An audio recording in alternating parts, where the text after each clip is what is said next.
Terbukti curang dalam proses penerimaan peserta didik baru alias PPDB, 4 ribuan siswa dibatalkan dari daftar.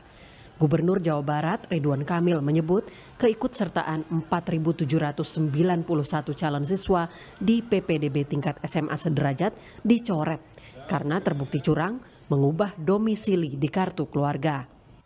Ridwan Kamil menjelaskan langkah ini untuk memberikan efek jera. Kita ini terstruktur, ada tim pengaduan, dan kita sudah membatalkan, tolong dicatat ya, sudah membatalkan 4.791 calon siswa yang mencoba mengelabui domisili kakaknya. Sebanyak itu kira-kira yang kita batalkan untuk memberikan pelajaran bahwa semua harus sesuai dan ikut pada peraturan. Sementara itu, pemerintah pusat memastikan evaluasi sistem PPDB, khususnya zonasi, selalu dilakukan tiap tahun. Menteri Koordinator Pembangunan Manusia dan Kebudayaan, Muhadjir Effendi, menyebut peran pemerintah daerah menjadi kunci keberhasilan PPDB. Pasalnya, Perda mengatur detil PPDB, khususnya sistem zonasi. Sehingga kalau ada kecurangan betul-betul ada penindakan yang jelas. Ya. Kenapa? Karena pendidikan itu sudah urusan konkuren, bukan urusan absolut. Wewenangnya di tangan pemerintah daerah. Jadi kalau kecurangan itu harus dibiarkan saja, apalagi yang main curang itu adalah para pejabatnya, nah ini yang memang akan semakin parah nanti. Sebelumnya, beberapa daerah melaporkan kecurangan penerimaan siswa baru, mulai dari pindah kartu keluarga, siswa titipan, hingga adanya pungli demi diterima di sekolah pilihan. Tim Liputan, Kompas TV. Pemerintah daerah memang sudah semestinya menindaklanjuti pengaduan perihal kecurangan dalam proses penerimaan peserta didik baru atau PPDB. Dan kita lihat di Jawa Barat hampir 4.791 tadi tepatnya, ini dibatalkan kepesertaan mereka di sekolah negeri. Namun kasus kecurangan menyangkut aturan domisili dalam proses PPDB tidak hanya terjadi di Jawa Barat. Meski kewenangan dari pemerintah daerah, bagaimana semestinya pemerintah pusat mencarikan solusi atas hal ini. Dan apakah peringatan dan pembatalan peserta didik ini sudah tepat? Kami akan membahasnya. Sudah bergabung bersama kami Ketua Komisi 10 DPR RI, ada Kang Huda, Syaiful Huda, dan juga ada pengamat pendidikan, ada Mas Indra Karismiaji. Selamat pagi Mas Indra, selamat pagi Kang Huda.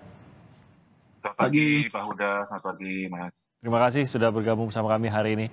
Ini kalau saya menghadirkan Bapak berdua di sini karena kita ingin memahami lebih lanjut mengenai apa yang sedang terjadi dan bagaimana ini akan disikapi atau sebaiknya disikapi.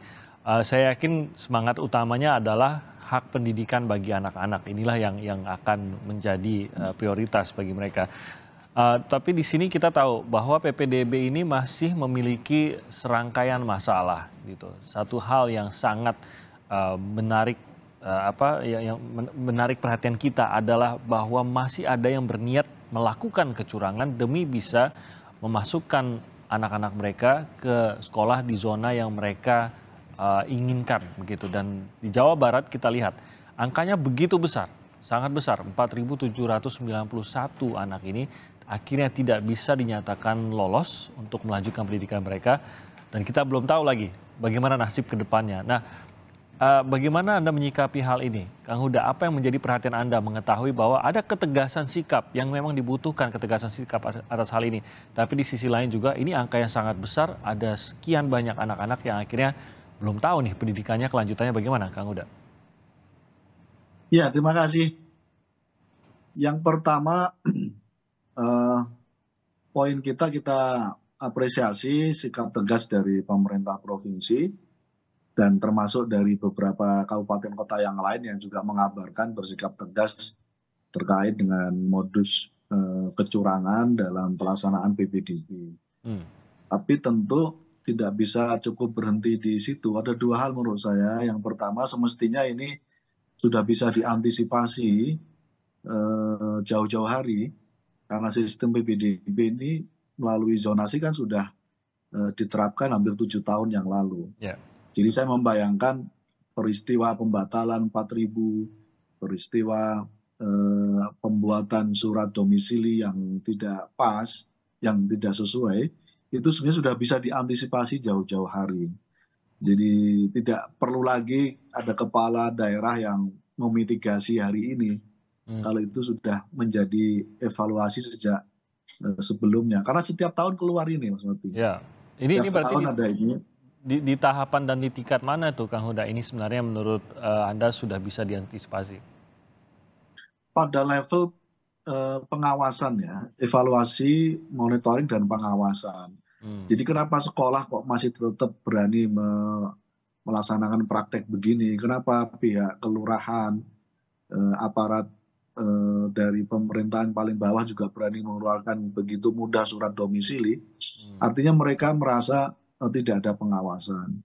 Nah, pada konteks ini saya selalu sampaikan kepada Kemendikbud sebagai rumah besar pendidikan kita, tidak begitu saja menyerahkan urusan ini kepada pemerintah daerah. Saya membayangkan Kemendikbud mengaktifkan lagi Satgas yang dulu tahun 2017 sudah pernah dibentuk, namanya Satgas Pengawasan PPDB. Saya membayangkan kalau Satgas ini bisa jalan, saya kira akan meminimalisir berbagai praktek yang tidak baik dari peristiwa setiap kali pelaksanaan PPDB. Itu beberapa isu yang lain. Yang kedua, saya tidak tahu persis data yang disampaikan oleh Kang Emil 4.791 itu, apakah sudah diumumkan lolos baru kemudian dibatalkan, atau dalam proses lalu diketemukan oleh pihak sekolah lalu kemudian dibatalkan, dan lalu pihak siswanya akhirnya bisa moving untuk cari zona terdekat dari sekolahnya. Saya nggak tahu persis, itu saya kira perlu dijelaskan. Tapi prinsipnya kita ingin 4.791 itu mereka tetap bisa sekolah. Oke. Poin yang lain, Mas, yang paling penting adalah sistem zonasi ini kan dibikin dalam rangka untuk memeratakan akses pendidikan dan meningkatkan kualitas pendidikan secara merata. Nah, faktanya jujur harus diakui jumlah SMA dan SMK di seluruh Indonesia masih sangat kurang. Kenapa jadi penumpukan di satu tempat? Karena faktor itu. Nah, menjadi sangat penting ke depan semua pemerintah daerah dan pusat konsolidasi serius untuk sebanyak-banyaknya membangun sekolah baru sesuai dengan kebutuhan. Jadi yang saya tangkap, Kang Huda, bahwa ketegasan itu dia memang diapresiasi. Kalau memang ada pelanggaran ya haruslah diungkapkan, dan ini pelanggaran itu merebut hak siswa lain juga, gitu kan. Jadi memang ini harus diapresiasi. Tapi yang saya tangkap dari Anda bahwa ketegasan itu tuh bisa di tahapan-tahapan yang berbeda loh. Bukan hanya di titik sini saja kita bisa tegas. Di awal pun kita bisa tegas begitu. Pada saat verifikasi dan lain-lain itu bisa tegas di situ, dan ketegasan di awal itu akan banyak tidak membuang energi ke depannya gitu. Ketegasan di belakang pun bisa, yaitu dengan pidana nanti begitu. Kalau memang ada pelanggaran-pelanggaran sudah kejadian dan lain-lain, kita bisa saja mengusut gitu. Jadi ketegasan itu bisa berbagai tahap. Tinggal kok apakah tahapan ini, di mana ketegasan kita lihat di tahapan ini, apakah memang paling memungkinkan merugikan siswa itu sendiri? Mungkin itu yang juga dikhawatirkan. Jadi apakah sudah tepat gitu, Kang Huda, bisa dikatakan sudah tepat keputusan ketegasan tidak meloloskan ini? Tepat, tapi pada timing yang kurang pas ketika sejak dari awal sebenarnya sudah bisa dimitigasi karena sudah berjalan 7 tahun. Nah, jadi lubang-lubang itu sudah bisa diidentifikasi sejak dari awal. Nah, semestinya ini bisa diantisipasi dengan cara yang lebih preventif gitu. Jangan sampai pada level di ujung gitu. Ini kritik keras kita ya, karena ini sudah berjalan 7 tahun. Jadi kalau ditanya apakah sistem ini masih relevan, jawabannya masih relevan dengan catatan tadi itu. Berbagai perbaikan, tidak lagi ada istilah sekolah favorit yang akhirnya menumpuk semua orang tua ingin mendaftarkan di situ. Artinya kan berarti sekolah yang lain nggak favorit. Sekolah lain peningkatan kualitasnya berarti masih belum terjadi. Nah, pada lanskap yang lebih gede, Mas Indra mungkin nanti bisa menjelaskan. Saya membayangkan suatu saat orang tua siswa dan siswa itu tahu beres saya lulus di mana dan akan melanjutkan sekolah di mana. Jadi automatically begitu. Saya membayangkan Kemendikbud sudah sampai bisa bikin yang semacam itu gitu. Orang nggak lagi berebut daftar di mana, jadi orang tua tinggal nunggu di rumah ketika ada pelaksanaan PPDB dan kemudian dia tahu bahwa anaknya lulus di sekolah ini. Oh, anak ini nggak bisa lulus di sekolah negeri karena masih terbatas sekolahnya, tapi sekolah di swasta tapi tetap dibiayai sepenuhnya oleh pemerintah dan seterusnya. Kalau itu bisa terjadi, itu impian yang semestinya bisa dibangun sistem itu. Oke, idealnya dan sampai hari ini, gitu ya. Mas, sampai hari ini Kemendikbud absen, nggak pernah merespon urusan ini. Oke. Saya ke Mas Indra. Mas Indra, Anda mungkin punya gambaran yang lebih baik juga buat kami begitu agar bisa memahami sebenarnya apa yang masih terjadi di sini. Apakah sudah tepat keputusan? Kita setuju ketegasan itu tepat, tapi lagi-lagi tadi Kang Huda menggambarkan ketegasan itu bisa di tahap-tahap mana dan sebaiknya lebih awal lebih baik gitu. Nah, ya udah itu yang sebaiknya terjadi. Tapi yang terjadi sekarang adalah ada 4.000 lebih siswa yang akhirnya tidak bisa diloloskan. Kita belum tahu lagi bagaimana kelanjutan nasib mereka. Sudah tepatkah keputusan seperti ini, Mas Indra? Ya, jadi PPDB zonasi ini kan mulainya tahun 2017. Berarti sekarang sudah tahun ke-7 pelaksanaan ini dilaksanakan. Bukannya semakin baik, tetapi semakin kacau. Kan sekarang ini di Jawa Barat ada 4.700 anak yang nggak bisa sekolah akibat peraturan zonasi ini. Memang ada kecurangan di sana, tapi kita lihat dulu dong, kenapa mereka berbuat curang? Mereka berbuat curang karena pemerintah tidak menyediakan bangku sekolah yang cukup untuk mereka mendapatkan layanan pendidikan. Layanan pendidikan itu hak asasi manusia. Ya kan? Kalau kita mengacu ke negara-negara tetangga kita, Malaysia, bahkan Vietnam, yang merdekanya jauh setelah kita, itu anak nyari sekolah nggak pernah susah. Bahkan kalau kayak di Malaysia tuh anak pekerja migran misalnya, jadi orangnya orang Indonesia, tinggal di sana, mau sekolah tinggal daftar aja ke sekolah negerinya mereka, public school mereka. Jadi jumlah bangku itu selalu ada. Jadi permasalahannya bukan hanya mencari sekolah favorit saja menurut Anda, Mas Indra? Faktanya data BPS kan terlihat, masih ada 3% anak usia SD di Indonesia yang belum sekolah. Masih ada 20% anak usia SMP di Indonesia belum bersekolah. Masih ada 40% anak usia SMA, SMK di Indonesia yang belum bersekolah. Padahal tadi, 1, pendidikan itu hak asasi. 2, di konstitusi kita saja tertulis dengan jelas, pasal 31 ayat 2 bunyinya, setiap warga negara wajib mendapatkan pendidikan dasar dan pemerintah wajib membiayainya. Nah, pertanyaan kami kan, kapan sebetulnya pemerintah akan memenuhi kewajiban konstitusionalnya? Minimal di pendidikan dasar dulu deh. Ya kan? Jadi SD dan SMP itu pastikan bangkunya cukup dan pemerintah membiayainya. Tapi ini nggak pernah dibahas, saya nggak pernah dengar di rapat di Komisi 10. Bahkan di draft RPJPN itu nggak pernah muncul. Jadi dianggap ya begini sudah selesai saja. Sedangkan di sisi lain pemerintah sibuk bangun kereta cepat, bangun IKN, ada pemerintah daerah yang milih bangun patung daripada bangun sekolah. Untuk Jawa Barat, saya ingin tahu karena kita kasusnya yang kita tahu ini kan Jawa Barat, lagi-lagi permasalahannya saya yakin bukan hanya Jawa Barat, tapi melihat angka di Jawa Barat, jumlah siswa yang akhirnya harus tidak diloloskan di Jawa Barat ini, apakah kondisi yang sama juga terjadi di Jawa Barat atau bagaimana? Khususnya mengenai cukup tidaknya bangku untuk anak-anak ini tampaknya level SMA dan kemarin saya di Kompas TV bicara dengan Wali Kota Bogor. Yang kondisinya SMP sama seperti itu. Berarti kan Jawa Barat ini Bogor kan Jawa Barat. Itu kan juga bermasalah di level SMP-nya, banyak kecurangan juga. Ya karena wali kotanya sendiri, Kang Bima Arya mengatakan memang jumlah sekolahnya nggak cukup. Dan mereka juga nggak punya, katanya belum dapat bagaimana koordinasi dengan pemerintah pusat untuk membangun sekolah-sekolah ini.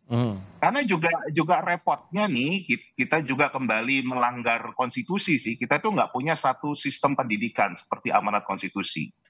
Karena membangun sekolah itu sekarang wewenangnya Kementerian PUPR. Yang koordinasinya bukan di Komisi 10. Jadi gimana Komisi 10 mau ngontrol kita jumlah sekolahnya berapa ya baru yang dibangun?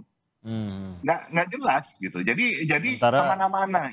Sementara bisa turun prioritas kalau dibandingkan dengan proyek strategis lainnya, begitu ya maksudnya ya? Kalau nah DPR, ini satu hal yang mungkin pemerintah kita, bahkan mungkin Pak Presiden dan jajarannya nggak paham. Itu untuk meningkatkan pertumbuhan ekonomi, itu kita butuh pendidikan yang mumpuni. Ya, dan itu sudah pernah terjadi di Indonesia. Pada era Orde Baru, Pak Harto itu punya program yang namanya SD Impres. Dan ternyata dengan SD Impres ini bukan saja membuka akses di mana-mana, bukan saja memberantas buta huruf, tetapi terbukti untuk meningkatkan pertumbuhan ekonomi Indonesia. Dan itu ada risetnya, Mas. Risetnya itu dibuat oleh seorang warga negara Amerika, namanya Esther Duflo, dan riset itu memenangkan hadiah Nobel. Bayangin, jadi betul-betul berhasil. Kan sebetulnya kalau kita mau berpikir secara sederhana, ya sekarang buatlah SMP Impres, buatlah SMA SMK Impres. Tinggal mengulangi kesuksesan Pak Harto. Karena kita ngejar janjinya Presiden, susah untuk pertumbuhan ekonomi 7-8% ini nggak pernah tercapai. Kenapa? Karena pendidikannya nggak pernah serius. Kan malah Presiden terakhir malah mengolok-olok SD Impres kan? Waktu ditanya kenapa IKN harus tenaga asing, emang mau hasilnya kayak SD Impres? Wah kami orang pendidikan yang wah ini Presiden berarti nggak paham. SD Impres itu bukan gedungnya, tapi bagaimana membangun manusianya, bagaimana menyiapkan akses pendidikan. Nah ini bahaya nih, makanya program SDM unggul itu nggak pernah tercapai, makanya masih banyak Presiden harus cawe-cawe, harus banyak orang yang double-double jabatan, Menteri BUMN harus jadi ketum PSSI, karena kita kekurangan SDM unggul. Agak meluas sebenarnya pembahasannya jadi Pak Indra, tapi kita akan lanjutkan lagi pembahasan ini usai jeda berikut ini. Tetap bersama kami di Sapa Indonesia Pagi. Di Sapa Indonesia Pagi kita masih membicarakan mengenai bagaimana ada 4.700 lebih siswa di Jawa Barat yang akhirnya tidak bisa diloloskan PPDB karena diketahui melakukan manipulasi pada kartu keluarga mereka untuk bisa mendapatkan sekolah di zonasi yang mereka inginkan. Saya masih bersama Mas Indra Karismiaji dan juga Kang Huda di sini. Kang Huda, saya membayangkan kalau tadi memang permasalahannya disepakati dan saya yakin tidak sesederhana 1-2 masalah lah. Ada banyak permasalahan yang memang harus diatasi di sini. Kalau kita lihat dari sisi pendaftaran yang paling dominan mungkin tadi sudah dibahas juga, mereka yang mencari sekolah yang dianggap favorit sehingga mau memanipulasi datanya, atau bahkan mereka yang sekedar tidak ada sekolah yang memadai di daerahnya sehingga harus memanipulasi data untuk pindah ke zonasi lain. Saya membayangkan orang tua hanya menginginkan pendidikan terbaik untuk anak-anak mereka, akan mengupayakan. Bahkan mungkin banyak orang tua baik-baik di sini yang untuk pertama kalinya melakukan manipulasi data karena demi anaknya begitu. Tidak membenarkan, tapi di sisi lain kita melihat betapa desperate-nya gitu agar bisa menyekolahkan anak-anak mereka. Ini juga beban yang sebenarnya tidak boleh diberikan setiap tahun pada orang tua murid. Saya rasa tidak adil dengan demikian gitu. Ini harus tersedia sekolah bagi anak-anak. Nah, apa yang langkah yang bisa dilakukan? Mungkin dari komisi Anda juga, Kang Huda, yang bisa didorong agar ini tidak lagi terulang dan agar ada solusi khususnya pada anak-anak yang akan menghadapi hal yang sama tahun depan gitu. Adakah yang jangka pendek dulu apa gitu, Kang Huda? Ya, jangka pendek semua yang modus kecurangan harus di-punishment dan lalu dicarikan solusi yang terbaik. Dan menurut saya ini terakhir kalinya kita ingin melihat bahwa kekisruhan PPDB ini berhenti. Tahun 2024 yang akan datang kita berharap ini semua sudah bisa dituntaskan. Nah, pada konteks ini saya terus mendorong supaya Kemendikbud mengambil posisi yang proaktif, bikin lagi satgas yang melibatkan semua lintas kementerian. Misalnya Kementerian Dalam Negeri menjadi penting karena kewenangan untuk melakukan kontrol pengawasan pemerintah daerah kan Kemendagri. Saya membayangkan tahun 2024 Januari itu kira-kira Kemendikbud dan Kemendagri, terutama Kemendagri sudah berkirim surat, tidak ada lagi ngobrol surat domisili dan seterusnya. Pihak sekolah tidak begitu mudah untuk menerima semacam sertifikat atau piagam prestasi dari non-akademik, misalnya di prestasi olahraga. Ketika kita verifikasi di lapangan, banyak yang akhirnya sertifikat itu bodong juga. Gitu. Anaknya masuk ke olahraga yang dia dapat prestasi pun enggak. Gitu. Nah, ini yang hal-hal begini sebenarnya sekali lagi sudah bisa diantisipasi sejak jauh-jauh hari. Yang substansi, apa yang disampaikan oleh Mas Indra betul, jadi yang substantif ke depan adalah pemerataan kualitas pendidikan. Supaya tidak lagi ada penumpukan di sekolah apa yang disebut dengan sekolah favorit itu. Karena semangat zonasi ini kan ingin semua siswa yang mampu tidak mampu punya akses yang sama. Dan pemerataan kualitas sekolah.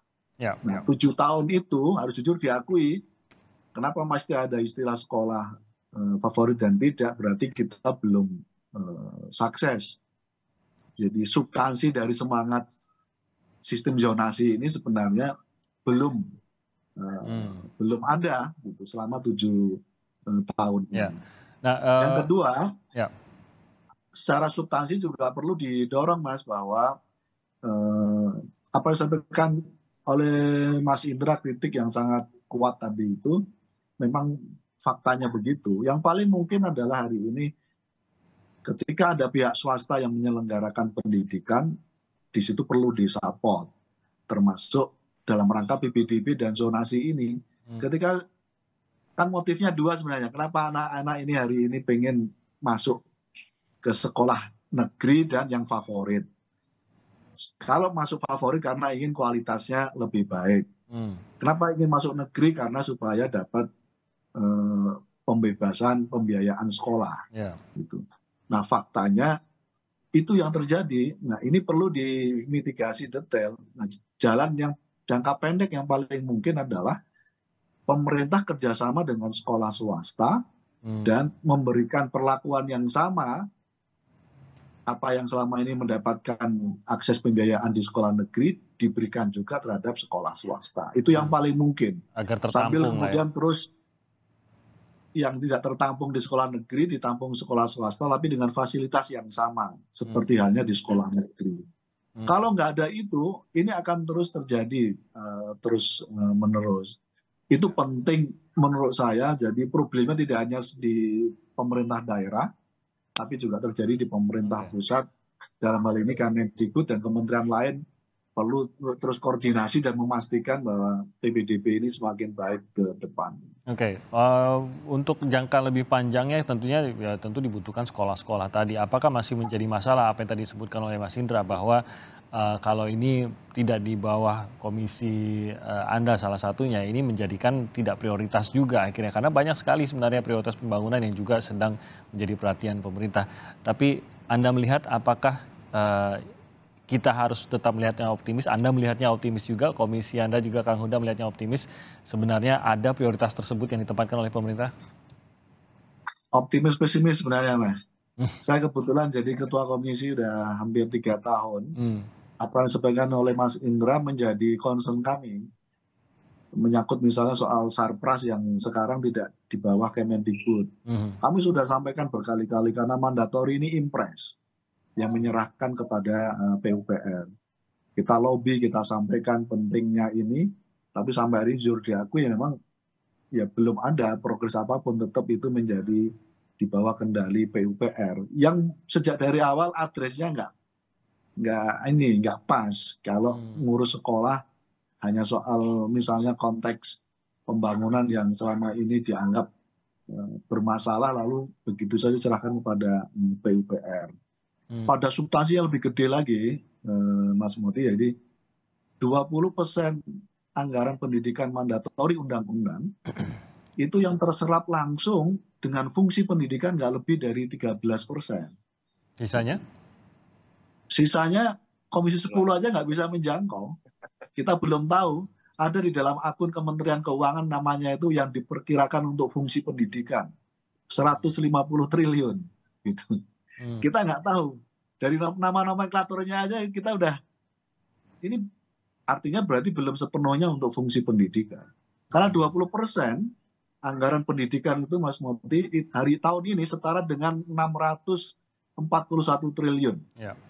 Sementara yang dikelola oleh Kemendikbud hanya 85 triliun, yang dikelola oleh Kemenak yang sama-sama punya mandatori urusan pendidikan hanya 55 triliun.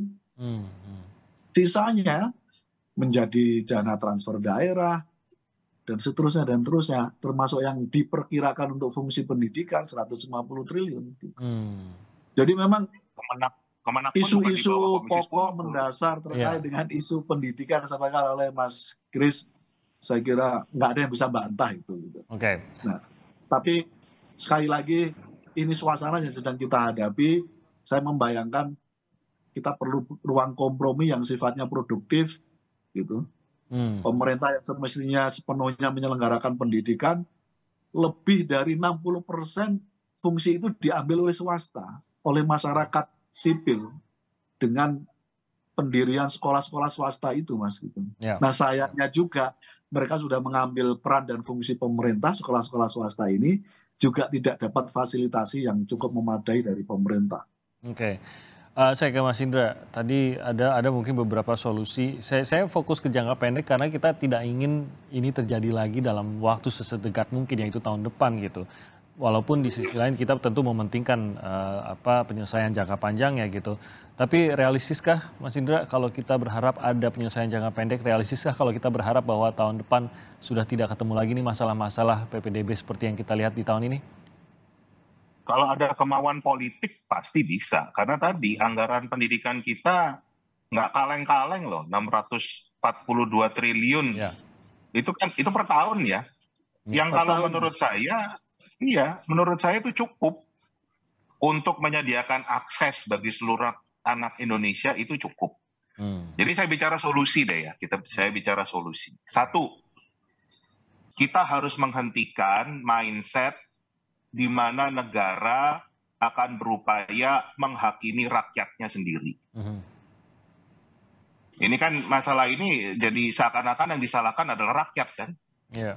Karena tadi berbuat curang ini, padahal problemnya adalah negara yang tidak mampu melaksanakan kewajiban konstitusionalnya. Kita harus stop ini. Kita harus cari solusinya karena pemerintah sudah diberikan oleh rakyat anggaran yang cukup untuk mengelola pendidikan yang baik. Jangan malah kita menyalahkan rakyat lagi, itu harus dihentikan. Dua, ini sudah dibahas berulang kali di Komisi 10. Kita butuh peta jalan pendidikan. Kita butuh blueprint pendidikan Indonesia. Saya sudah diundang ke sana, dibuat panjanya. Sampai hari ini nggak muncul-muncul juga itu yang namanya Grand Design Pendidikan Indonesia. Saya ingat terakhir itu Pak Huda yang mimpin rapat tanggal 10 Maret 2021. Itu Kemendikbud diberikan waktu 30 hari untuk memperbaiki peta jalan pendidikan. Hari ini 19 Juli 2023 belum kelihatan bentuknya.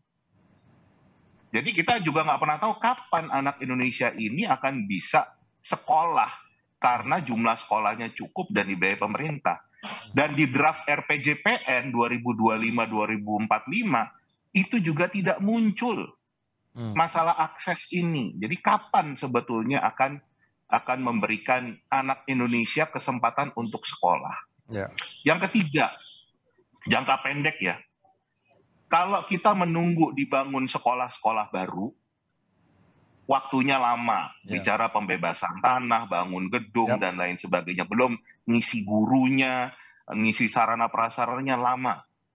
Kita sudah punya sekolah-sekolah swasta yang sudah dibangun puluhan bahkan ratusan tahun yang lalu, yang bisa kita manfaatkan sebagai akses pendidikan, tinggal pemerintah memberikan biayanya.